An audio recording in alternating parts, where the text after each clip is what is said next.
चल रहा है। पिछले 21 सितंबर से पितृपक्ष है। पितृपक्ष में क्या करना चाहिए, कैसे पितरों को खुश करने का प्रावधान है, आप इस पर कुछ प्रकाश डालें।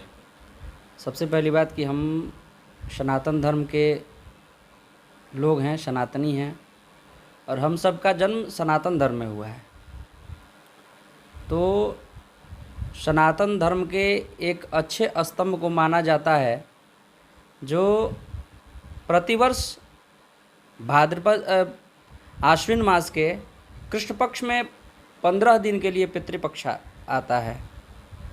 तो इस पितृपक्ष में जितने भी सनातन धर्म के लोग होते हैं वो लोग अपने पितरों को मोक्ष और सद्गति दिलाने के लिए गया वगैरह जाते हैं। गया में मोक्ष धाम है, वह वैष्णव पीठ माना जाता है गया, और वहाँ भगवान श्री रामचंद्र स्वयं अपने पितरों को मोक्ष दिलाने के लिए वहाँ उपस्थित हुए थे।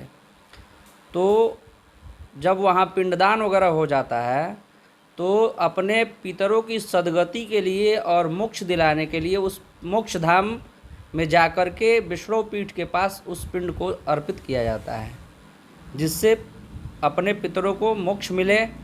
और एक और इसमें बात आती है कि जब सनातन धर्म में किसी मनुष्य के पास संतान इत्यादि की कमी दिखाई देने लगती है, संतान बाधा उत्पन्न होने लगता है, तो उन लोगों के बीच में ऐसी मानसिकता उत्पन्न हो जाती है कि हमारे पितरों का कुछ आशीर्वाद हमारे परिवार पे नहीं है, जिससे वो लोग पितृपक्ष में काशी जाते हैं और काशी जा कर के वहाँ पितृपक्ष में श्राद्ध के अंतर्गत एक आता है त्रिपिंडी श्राद्ध।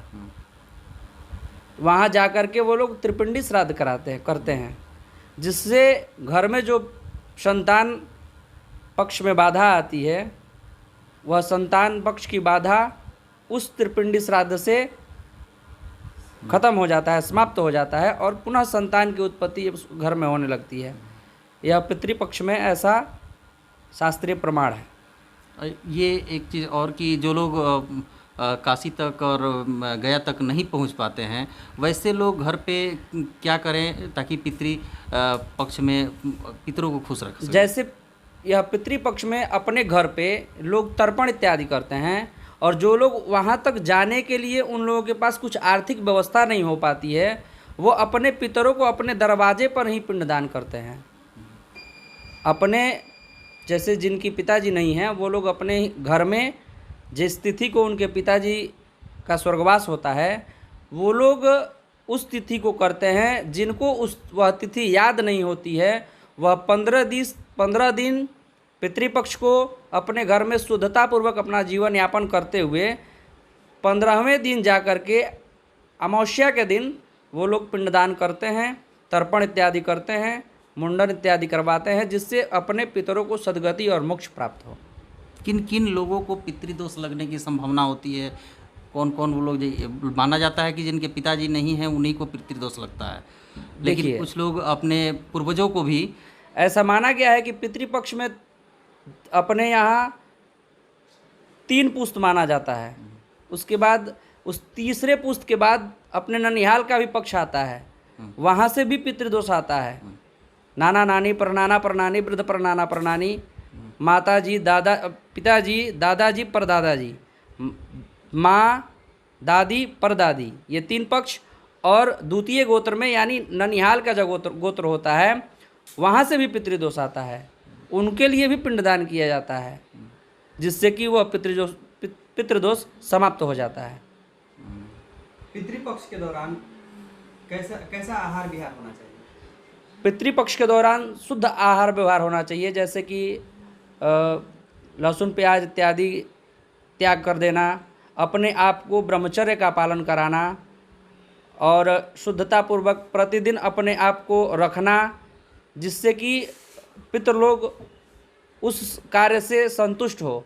साथ ही एक और पक्ष आता है, जब पितृपक्ष में जो लोग पिंडदान करने जाते हैं तो अपने पितरों से प्रार्थना करते हैं कि आता है कर्मकांड में जब पितृपक्ष होता है तो उसमें कर्मकांड में आता है कि गोत्रन्नो वर्धनताम वेद संततिरेव च श्रद्धा चनुमा व्यग्मत बहुदेयम चनु वस्तु अन्नम चनु बहु भवेत अतिथिश्च लवेमहि याचितारस्तन संतो याचमाचश्च कंचनः एता सत्या आशीष।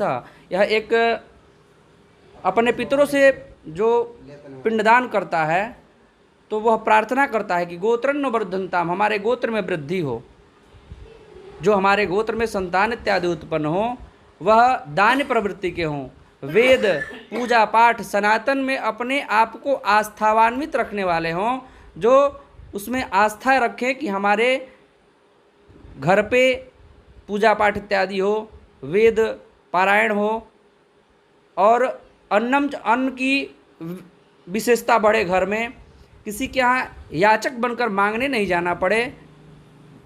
यह सब पितृपक्ष में अपने पितरों से लोग प्रार्थना करते हैं।